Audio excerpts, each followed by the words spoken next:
Bonjour tout le monde, c'est Morgue, enchantée. Aujourd'hui nous nous retrouvons pour la deuxième partie de la Mangathèque. Donc ce que je vais faire c'est que je vais vous présenter tous les mangas qui sont ici. Il y a 3 couches en fait pour ces 2 étagères, donc on va peler. Et ainsi que ce meuble-ci qui est également assez long. Et donc il y aura plusieurs couches de mangas. Couche, oignon, avoir, couche. Ogre, avoir, couche comme oignon, avoir, couche. Donc il y a de quoi. Allez, c'est parti. Je vais devoir essayer de faire attention parce que au-dessus de ma tête c'est un peu zone danger. Donc on va essayer de pas se faire un crâne juste pour la vidéo. Allez, c'est parti. Alors, je suppose que vous l'avez aperçu tout de suite, nous avons les ascensions que j'ai eues il n'y a pas si longtemps que ça. Je vais attendre un petit peu que la hype redescende parce qu'il y a tout le monde qui fait des avis dessus en ce moment pour les lire, et puis j'ai d'autres lectures à lire avant. Mais je suis bien contente de tous les avoir. Je les ai achetés dès qu'ils ont été réimprimés pour pas me faire avoir une deuxième fois. Donc je les ai, je suis contente et j'ai hâte de bientôt les lire. À côté, nous avons les Happiness de Shuzo Oshimi. C'est un auteur que j'aime beaucoup. En fait, je crois que j'ai presque toutes ses œuvres. Happiness, ça parle de vampires, mais aussi de l'évolution dans l'adolescence. C'est un peu, c'est très métaphorique en fait. J'ai bien aimé la lecture. C'est comme la plupart de ces séries, ça se lit très rapidement. Et je trouve ça très poétique. Chaque couverture a son style différent. Là, par exemple, hop, les couvertures sont magnifiques. Donc on peut passer de ce style-ci à un style comme ceci. Ou encore un peu crayonné, là. Comme si c'était fait au fusain. C'est peut-être fait au fusain d'ailleurs. Je trouve franchement les couvertures magnifiques et l'histoire est vraiment bien. Ensuite, pour le bas, nous avons ici le Beast Complex, mais j'en parlerai après parce que les Beastars sont juste derrière. Ensuite, on a la série jusque-là, Mushishi. C'est vrai que cette série-ci ressemble un peu au niveau des couvertures. Mushishi, je l'ai eu aussi il n'y a pas longtemps. C'est... Si j'ai bien compris, parce que je ne l'ai pas encore lu non plus, c'est un monsieur qui s'est rentré en contact avec les esprits. Et au niveau des dessins, j'ai bien aimé aussi d'ailleurs le dessin. Voilà. Le type de dessin qu'on pourrait avoir. Ça, je crois que je les lirai prochainement, parce que ça me tente vraiment bien. Enfin, ça m'intrigue fort. Allez, rentre. Voilà. Ensuite, nous avons les Drifting Dragons que j'ai lu, je crois, jusqu'au tome 8. Donc, ça parle de personnes sur une navette qui vont chasser les dragons. C'est un manga un peu gastronomique, quoi. Il parle de comment est-ce qu'ils chassent les dragons, comment est-ce qu'ils les cuisinent. Les dessins sont vraiment beaux. Ça fait vraiment penser à du Ghibli. D'ailleurs, il me semble que c'est...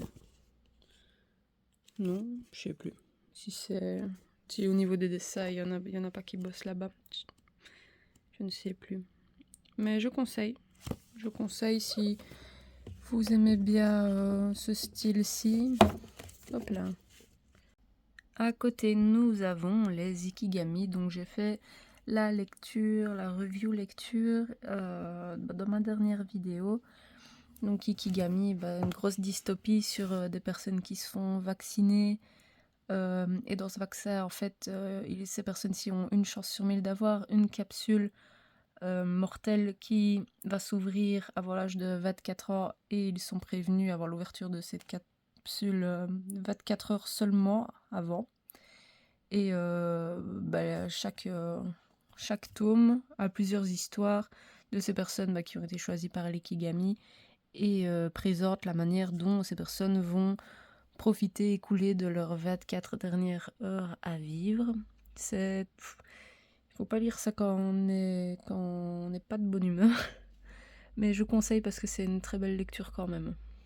Alors, quand on retire la deuxième couche du haut, nous retrouvons les Eden.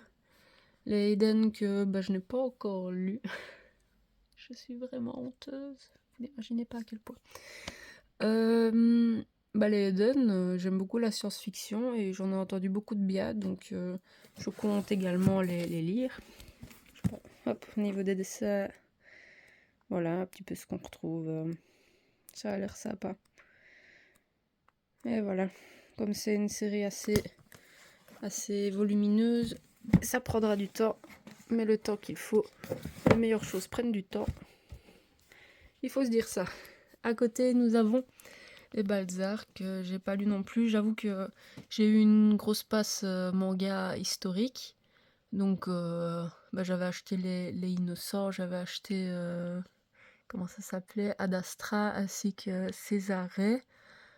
Ad Astra, c'était un peu une déception pour moi. Césarée également, j'ai pas fini la série. Donc, Balzac, j'avais pas trop envie de me lancer en ce moment dessus. Surtout que la série n'est pas terminée. Donc, je la laisse en suspens. Et le jour où je voudrais vous lire une série historique, je me pencherai sur celle-ci. Et tout au fond de la première étagère, nous retrouvons les Blissful Land. J'ai pas encore la série complète, mais quand je l'aurai complétée, je crois que je vais les lire. Ça a l'air assez rapide à lire. Et ensuite, à côté, vous avez reconnu tous les Beastars. Il y a beaucoup de retours positifs à propos de ce manga-ci et c'est amplement mérité. Donc, j'avais découvert cette série avec l'animé sur Netflix. Et j'avais pas terminé sur Netflix et j'ai pris les mangas, je les avais trouvés en occasion à très bon prix. Et j'ai tout lu et j'adore. Franchement, l'univers est vraiment bien, le développement des personnages pareil. Les dessins, il y en a qui accrochent pas, mais moi je les trouve vraiment chouettes. C'est vraiment des beaux dessins. Et je conseille. Franchement, je conseille. Il faut pas bloquer parce que ce sont des animages anthropomorphiques. C'est vraiment chouette. Je conseille.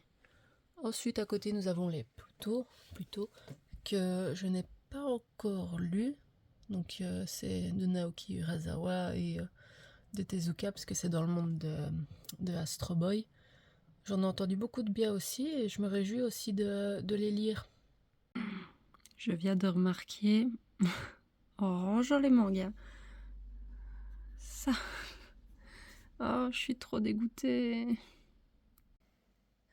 Alors, au-dessous, vous pouvez voir évidemment les Vagabonds de Takehiko Inoue, que j'ai trouvé à bon prix, à nouveau, et que j'ai vite sauté sur l'occasion parce qu'à ce moment-là, en plus, il y avait des tomes en rupture. Alors, je les ai pas encore lus, mais j'aimerais vraiment trouver le moment propice pour les lire, style en été sur un transat, vraiment un moment où je puisse les savourer au max. Parce que c'est, à en croire les dires de certains, c'est un vrai petit bijou. Et j'ai vraiment envie de profiter à fond.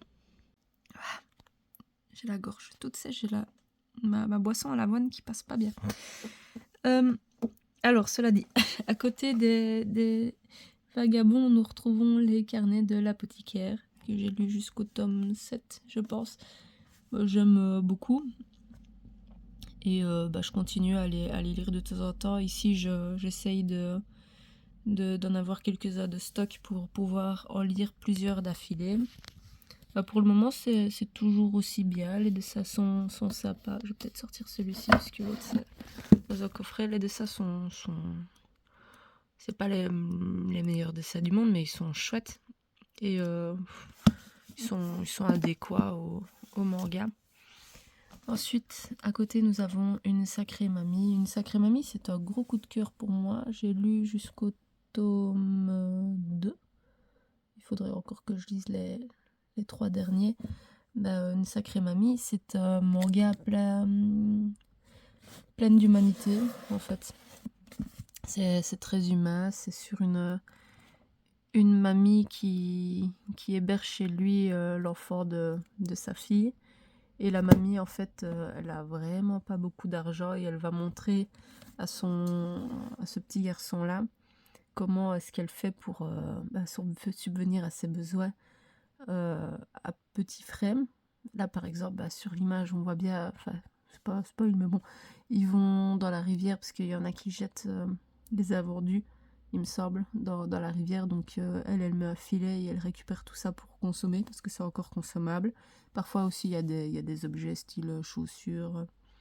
Et elle récupère tout ça et elle le vit très bien. Alors, tout derrière, j'ai pas tout retiré parce que la suite, c'est les vagabonds qui continuaient, ça vous avez vu. Par contre, une série qui est très très peu connue, mais par contre je n'ai pas encore lu, donc je sais pas donner mon avis dessus. En plus, elle n'est pas finie et les tomes 14 et 15 sont à chaque fois repoussés, j'ai l'impression. C'est à des cannes. Le dessin ont l'air sympa. Et ça parle, je sais même pas de quoi ça parle, vous avez le résumé ici. Voilà, vous pouvez mettre sur pause si vous voulez, mais les couvertures sont vraiment super belles et c'est ça qui m'a donné envie de l'acheter. Par exemple, je crois que c'est le tome 10 qui est super beau. Voilà, par exemple la tête des tomes. Je les avais trouvés vraiment pas chers sur Vinted, alors qu'il y avait des tomes qui étaient méga chers, comme ils étaient en rupture. C'était de chez Ototo. Et franchement, je sais pas encore donner un avis dessus, mais j'en donnerai un jour, bien sûr, comme pour la plupart des tomes que j'ai pas lus. Mais il a l'air chouette, en tout cas, les dessins sont beaux. Oui, du coup, je vous avais dit que je vous montrerai ce qu'il y avait au-dessus. Fermez les yeux si vous aimez pas les lézards, mais bon, voici Darwin. Donc Darwin, c'est un Tilika, il est très gentil, il se nourrit d'omelettes et d'escargots, donc rien de bien méchant. Voilà. Il fait juste un regard de blasé tout le temps. Mais il est gentil, je vous promets. Allez, un petit bonus et une petite dose de mignonnerie. Voici un petit gecko léopard à côté, qui fait sa petite vie aussi. Mignon, hein? Alors, pour ce qui est du second meuble, voilà à quoi il ressemble. Rien d'exceptionnel, hein, c'est un nouveau meuble bien profond qui peut accueillir plusieurs couches de manga. Pas très esthétique, mais bon, je fais avec en attendant. Au-dessus, nous avons les Blackjack. Donc, c'est un manga médical. Je l'avais acheté en même temps que Team Medical Dragon, que j'ai pas super aimé en fait. J'ai fait une pause et j'ai pas encore lu celui-ci, mais celui-ci a l'air un peu plus maturé, un peu plus développé. Team Medical Dragon, je trouvais qu'il était un peu très fort dans le théâtral avec des expressions exagérées et non, j'ai pas accroché.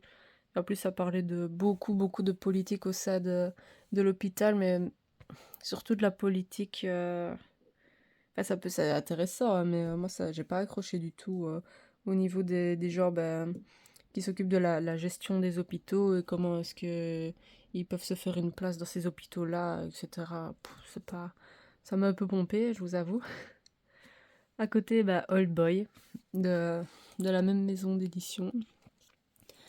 Old Boy, j'en ai parlé également, j'en ai fait la lecture et donc très bonne lecture.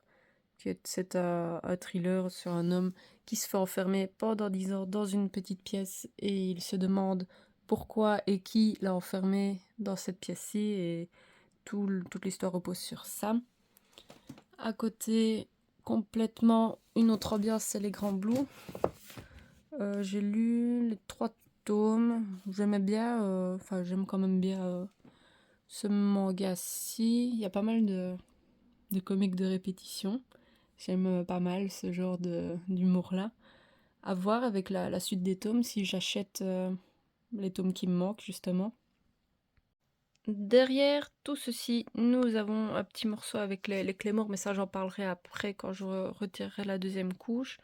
Mais à côté, nous avons les Origins de Boichi. J'aime beaucoup cet auteur, j'aime beaucoup ses dessins.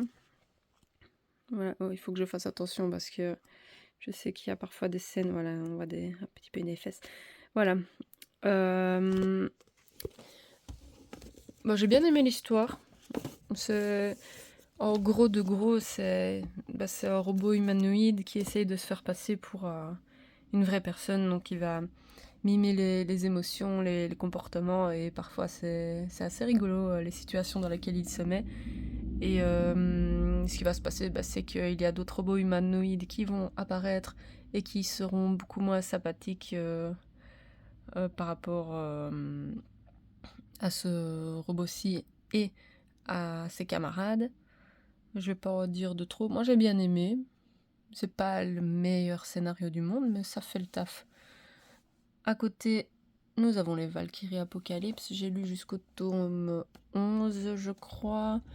J'adore. J'aime beaucoup. C'est vraiment un manga qui se lit tout seul.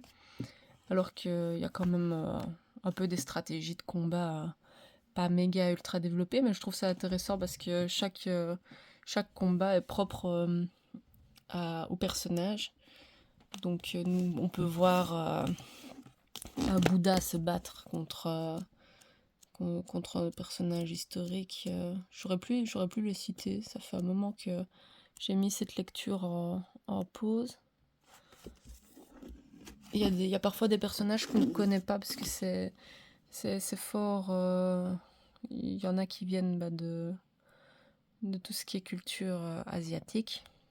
Donc les grands personnages là-bas, moi je vous avoue que je ne suis pas cultivée de ce côté-là.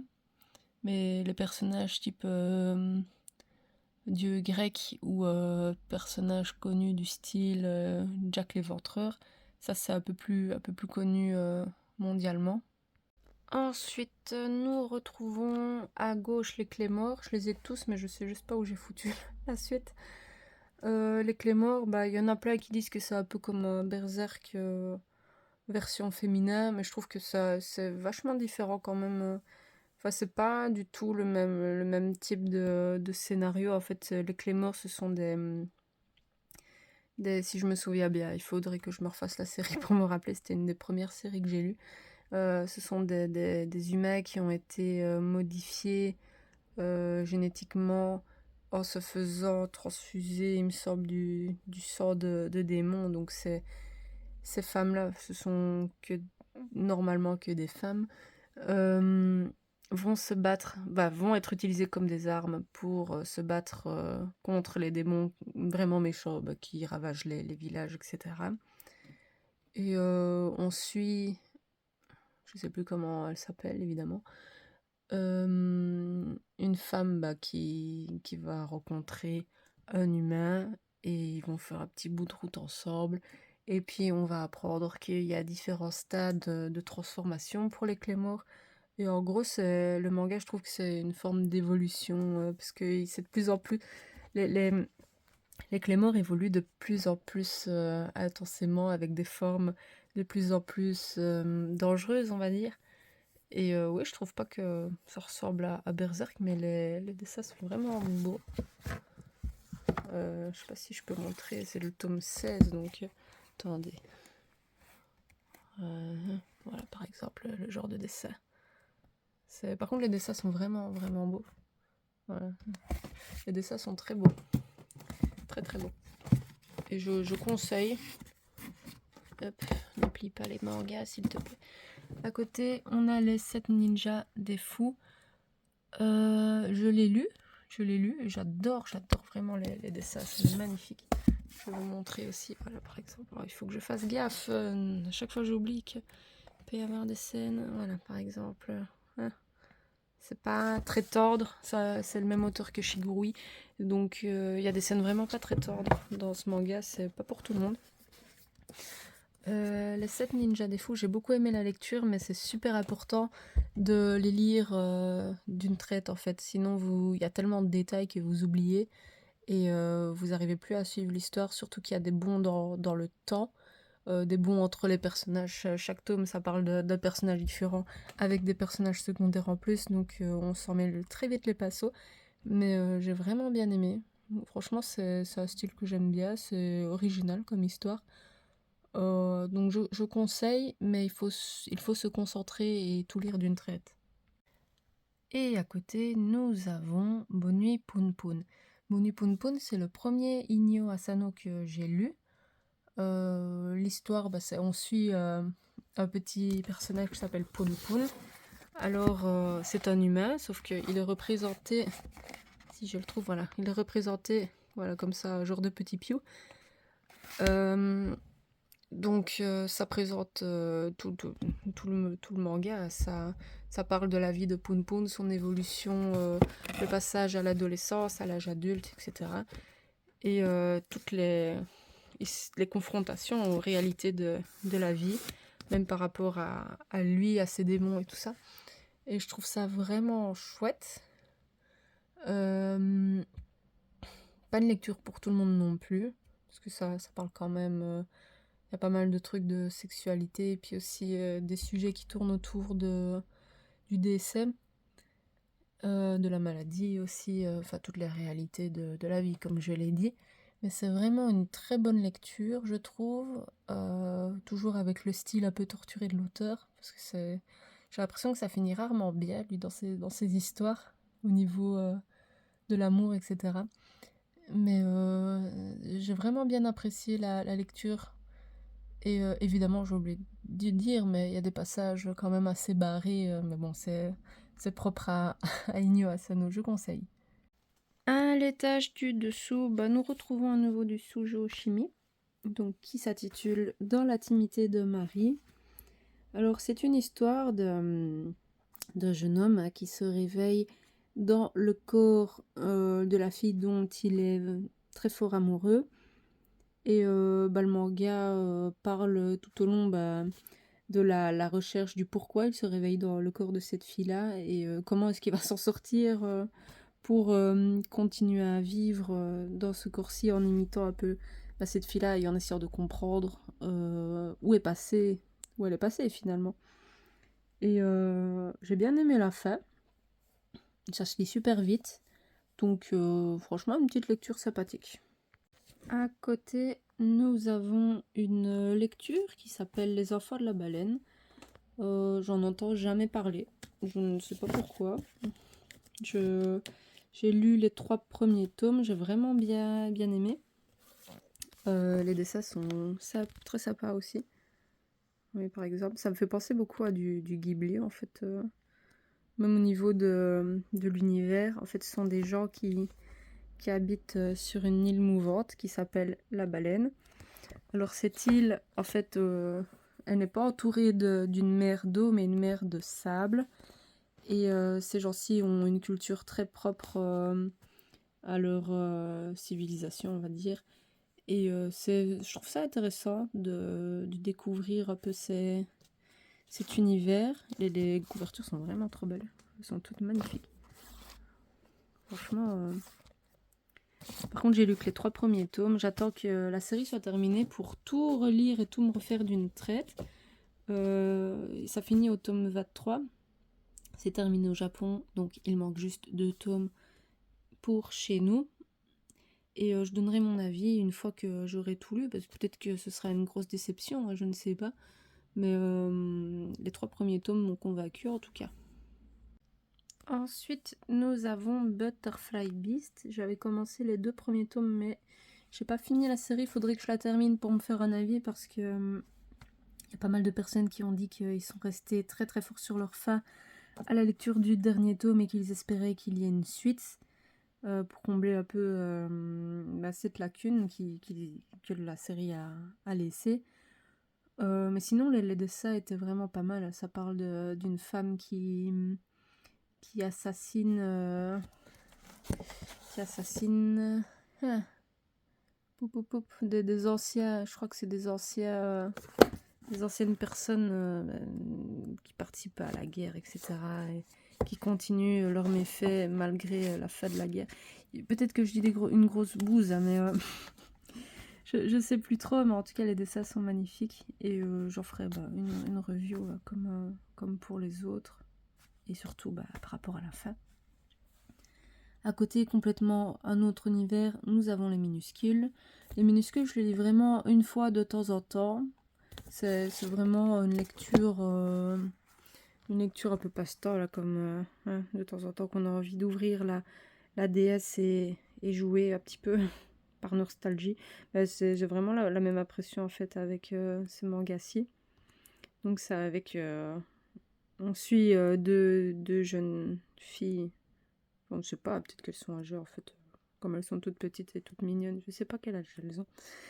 Dans un monde où tout est très grand pour elles parce que c'est elles qui sont toutes petites. Et j'aime vraiment beaucoup, c'est très chouette. C'est des histoires, c'est des slice of life. Et les dessins sont vraiment très beaux. Je ne sais plus si je l'ai dit. Je suis en train de perdre le fil là.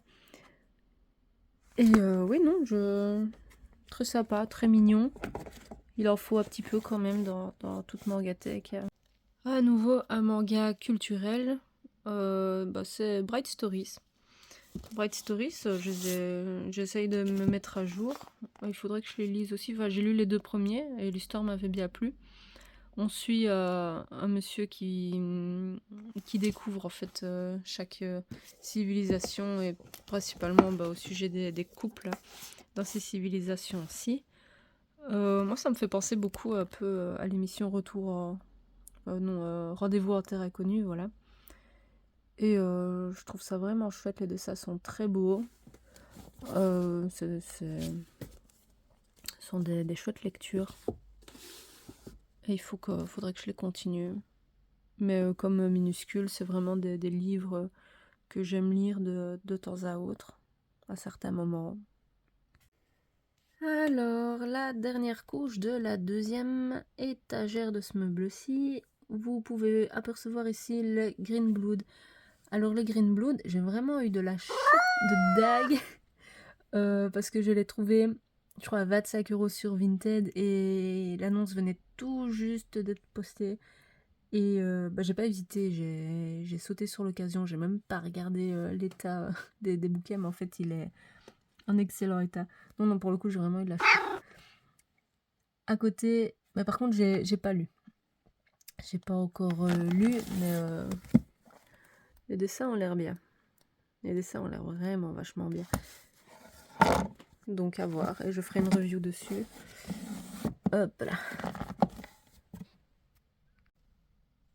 Ensuite, un manga qui est connu, c'est les Parasites. Les Parasites que j'ai eu également sur Vinted. J'avais regardé l'animé et j'ai plutôt bien aimé. Et visiblement, le manga était meilleur, donc je me suis penchée sur le manga aussi. J'ai pas encore lu celui-ci. J'attends peut-être d'oublier un petit peu l'histoire parce que je me souviens pas mal encore de l'animé, même si ça fait quelques années que je l'ai vu. Par contre, j'ai pas acheté Parasite Reversi parce que la plupart des gens que j'ai vus qui l'ont acheté étaient déçus. Donc je crois que je vais rester sur vraiment l'histoire principale. À côté du même auteur que Green Blood, il me semble. Attendez, je vérifie. Oui, c'est le même auteur. Nous avons les Bestiarius. Je les ai pas encore lus non plus. J'avoue qu'en fait, les mangas qui sont tout au fond, j'ai tendance un petit peu à les oublier. Mais ça ne tardera pas. Et les dessins en feuilletant, je les trouvais très jolis aussi. Donc ça passera aussi. Il y passera. À côté, nous avons Dans le vent. Dans le vent, c'est une nouvelle série que j'ai achetée. Qui a l'air vraiment bien. Par contre, les tomes ont l'air de sortir très lentement, un peu à la Magus of the Library.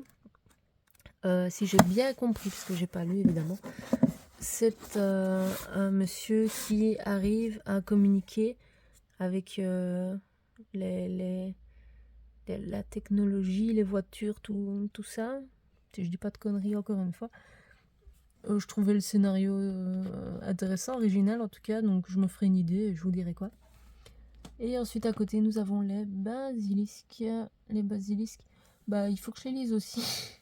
J'en ai marre de vous dire que je dois encore les lire et que j'ai pas lu. Bref, honte à moi. Les basilisques, c'est un truc un peu de samouraï. Si j'ai bien compris, c'est comme un Roméo et Juliette version samouraï.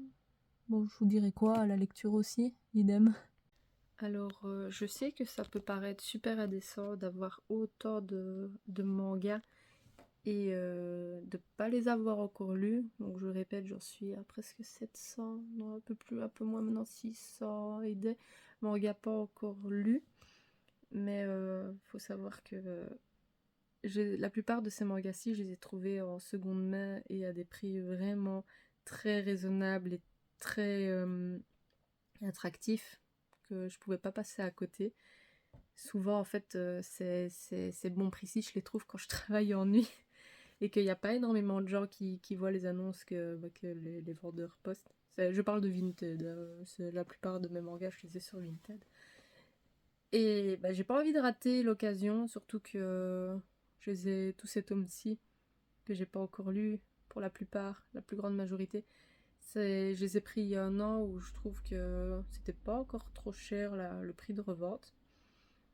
Aujourd'hui, je trouve plus des prix comme ça sur Vinted, donc je suis contente quelque part de les avoir trouvés pas chers du tout. Mais voilà, ça fait beaucoup, une énorme pile à lire et je continue à côté en plus d'en acheter. Donc ouais, je suis désolée. Je me rends bien compte que c'est énorme. Mais bon, c'est pas déjà des achats dans le vide, ça va être lu quand même un jour ou l'autre. Et j'en ferai certainement des retours. Mais ouais, ça fait beaucoup de boulot. Alors, pour finir, je vais devoir m'accroupir. Hop là. Désolée, on y arrive. La dernière étagère, c'est... Voilà, celle-ci. On va bouger ça. Pouch. Alors, on va commencer par le côté gauche. Le côté gauche, nous avons les Adabana.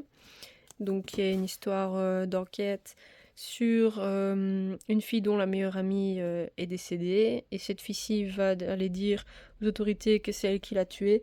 Mais on comprend tout au fil de l'histoire que c'est plus compliqué que ça. Je ne vais pas en dire plus, mais je conseille. Par contre, c'est une lecture qui est assez dure, donc pas pour tout public. À côté, nous avons Jizo. Jizo, je crois que j'ai que un manga de cet auteur-là. Ça sur un petit enfant qui a perdu ses parents et il sait pas trop pourquoi. Et il y a un autre petit enfant qui va veiller sur lui et lui expliquer qu'il y a danger dans la forêt parce que l'enfant est perdu dans la forêt. Et il y a un personnage très vilain qui essaye d'attraper les enfants et on ne sait toujours pas pourquoi. Et je ne vais pas vous le dire, c'est à vous de le découvrir. C'est une lecture sympathique, j'ai bien aimé. Donc je vais le garder. À côté, il y a les Léviathans. Léviathan, j'ai lu que le premier tome. Je vais attendre que toute la série sorte. Je ne sais pas combien de tomes il y a. Il y a le troisième qui va sortir. La couverture est magnifique d'ailleurs. Les dessins sont très beaux.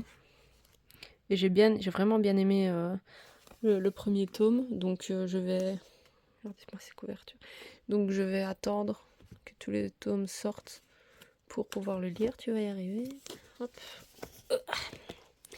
Voilà. Désolée, je maltraite un petit peu mes mangas. C'est pas bien. Ouais, du coup, Léviathan, c'est une histoire d'un voyage scolaire dans l'espace qui tourne mal. Et voilà, et c'est à vous de découvrir pourquoi. À côté, nouveauté, Soloist in a Cage. Je ne l'ai pas encore lu, mais j'ai entendu de très très bons avis. Donc idem, comme la série est courte, je vais attendre que tous les tomes sortent pour tout lire d'une traite. Donc voilà, c'est connu, vous avez sûrement entendu parler de ce manga-ci, donc je ne vais pas faire de résumé. J'ai un peu la flemme aussi. Ensuite, nous avons Quartier Loita de Jiro Taniguchi. Je n'ai pas encore lu, hein. Bon, l'emballage peut en témoigner. Je l'ai reçu il n'y a pas longtemps. Mais ça ne saurait tarder parce que je m'intéresse un peu à l'auteur et j'ai pas encore lu de manga de lui, il me semble. Donc je vais le lire pour me faire une idée. Je sais pas trop de quoi ça parle, donc à découvrir. J'ai mal au genou. Ah, si c'est mieux. Ensuite, derrière, nous avons la princesse du château sans fin. Je vais pas tirer plus la couverture que ça parce que il y a des nénés. J'ai beaucoup aimé en fait. Je crois que c'est mon premier livre dans ce style-ci, un peu Eroguro. Et j'ai vraiment bien aimé. C'est attendez, hop, je vais cacher ça. C'est une mécanique assez particulière. Attendez, parce que je vais essayer de pas tomber sur une. Hop. Voilà, déjà un peu l'univers. Donc c'est avec des temples comme ça. Et ouais, c'est un peu sanglant. Hein, attendez, parce que j'ai vraiment pas envie de faire une connerie. La mécanique, voilà, ce que je voulais montrer. Ces tours-ci, elles vont grandir en fonction de la confrontation entre ces deux empereurs. Par exemple, s'il y a l'empereur A qui perd, et ben niveau de la confrontation, t'as la tour qui va peut-être arrêter de pousser. S'il y a un empereur, l'autre empereur va gagner, la tour va continuer de grandir. S'il y a les deux qui meurent, et ben il y a l'empereur qui va fusionner, quelque chose comme ça. Donc voilà, il y a deux mondes alternatifs. Là, ils expliquent bien. Il y a un monde où, au niveau du duel, t'as deux personnalités qui se confrontent. Il y en a un qui va gagner sur un autre, et un autre monde alternatif où c'est l'autre empereur qui va gagner le combat. Et en fait, ces mondes-ci, t'as les deux empereurs qui sont encore. Oui, par exemple, là t'as Début qui est en vie, là t'as l'autre qui est en vie et qui dirige sa tour. Et en fonction de ces deux mondes alternatifs, et ben, la population, les rendements au niveau de la culture, tout ça vont changer. Et je trouve ça vraiment bien. J'explique vraiment comment ils vont se. Oh, désolée, mais c'est vraiment très chouette. Mais en gros, de chez Gros, il y a deux mondes alternatifs. En tout cas, sur cette tour-ci, parce qu'il y a une infinité de tours. Où, si un des deux empereurs gagne au niveau pendant le duel, et ben, ce monde-ci, et ben, il va se développer en fonction de l'empereur qui gagne, et celui-ci en fonction de l'autre empereur s'il gagne le duel. Si tous les deux meurent, et ben, ça s'arrête de pousser ou ça s'effondre, je sais plus. Et si tous les deux refusent de combattre, et ben, t'as la tour qui va faire un peu de bordel. Enfin, voilà. Et si jamais, par exemple, tu as l'empereur de cette tour-là qui rencontre un personnage, l'empereur là qui a une femme, et que cette femme-ci va rencontrer la même femme, le même personnage dans cette monde alternative, ça crée un paradoxe et ça crée du bordel. Et le bordel, on le voit à la fin du manga. Et je sais pas expliquer plus, et j'en ai marre de faire cette prise 50 000 fois. Donc allez découvrir ce manga-là si vous aimez bien les Roguro et ce genre de mécanisme. Je l'ai dit, je suis vraiment pas la meilleure oratrice et mes explications parfois sont nulles de chez nul. Allez le lire, point barre. Ensuite, nous avons Fleur de Pierre. Fleur de Pierre qui est un livre sur la guerre. Je vais attendre que le tome 2 sorte, comme ça je pourrai lire les deux tomes d'affilée. Mais en tout cas, l'édition est très jolie. C'est vraiment c'est du beau cartonné, un peu comme une BD, quoi. Et c'est vraiment un bel objet. À côté, nous avons les Nausicaa de la Vallée du Vent, qui est, il me semble, le seul Ghibli qui est paru d'abord en manga, avant d'être paru en film. Les dessins sont magnifiques. Si vous avez bien aimé le film, je suppose que beaucoup ont découvert le film avant de savoir qu'il est arrivé en manga. Dans le manga, il est beaucoup plus développé, l'univers est mieux expliqué. Donc je vous conseille, très très beau, magnifique manga. Alors ensuite à côté, pour les deux dernières séries, nous avons, je vais commencer par les Cthulhu, les chefs-d'œuvre de Lovecraft. J'en ai lu deux, tous ceux en fait qui n'ont plus de plastique. J'aime vraiment beaucoup. Les chefs-d'œuvre de Lovecraft, déjà, ce sont des éditions qui sont magnifiques. Les dessins, ça fait vraiment... ça fait pas vraiment manga, ça fait un peu plus bande dessinée en noir et blanc. Mais j'aime tellement l'univers, ça crée tellement une ambiance, une atmosphère sombre, mystérieuse, qui justement, c'est ce que Lovecraft aimait beaucoup faire, vraiment qu'on a l'impression d'être projeté face au paranormal, au surnaturel, et avec toujours cette ambiance mystérieuse et un petit peu angoissante. J'aime vraiment bien avoir ce genre de sensation en lecture, un peu à la Junji Ito finalement.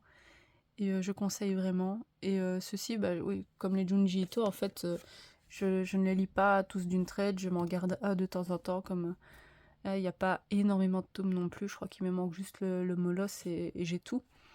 Donc je les lis vraiment quand l'envie me prend, et quand j'ai envie d'un peu de tomber dans ce monde de mystère.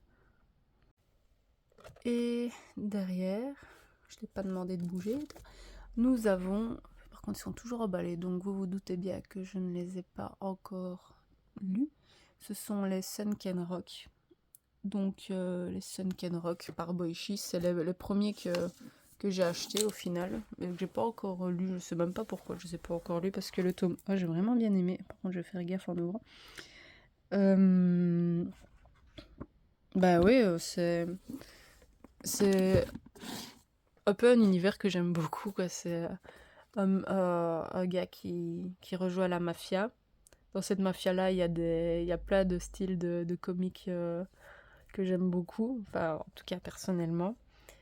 Il y a des scènes de baston, il y a des scènes un peu, comment dire, bah, où là, il y a de la tension sexuelle, on va dire.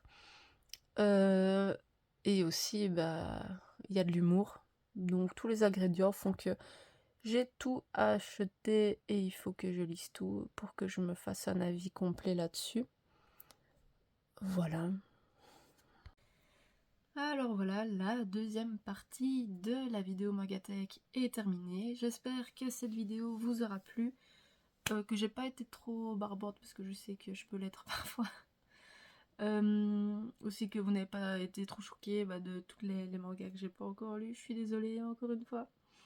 Bref, j'espère que ça vous a bien plu et on se retrouvera bientôt pour la troisième et dernière partie de la Mangatech, où là il y aura plein de trucs que j'ai lus. Parce que ce sera cette armoire-ci. Et c'est l'armoire où je range les tomes que j'ai lus et donc que je ne garde plus en visuel parce que l'autre, les places disponibles sont pour les mangas, pour me rappeler que je dois lire les mangas que je n'ai pas encore lus. Voilà. Et avant que j'oublie, je vous remercie déjà pour les commentaires et vos réactions sur mes 3 précédentes vidéos. Donc ça me fait plaisir et ça m'aide à me réorienter, à savoir un peu où j'en suis. C'est que le début, mais c'est bien d'avoir des retours et pour ça je vous en remercie. Voilà, comme ça je n'oublie pas. Sur ce, je vous dis à bientôt et bonne lecture. Salut, salut!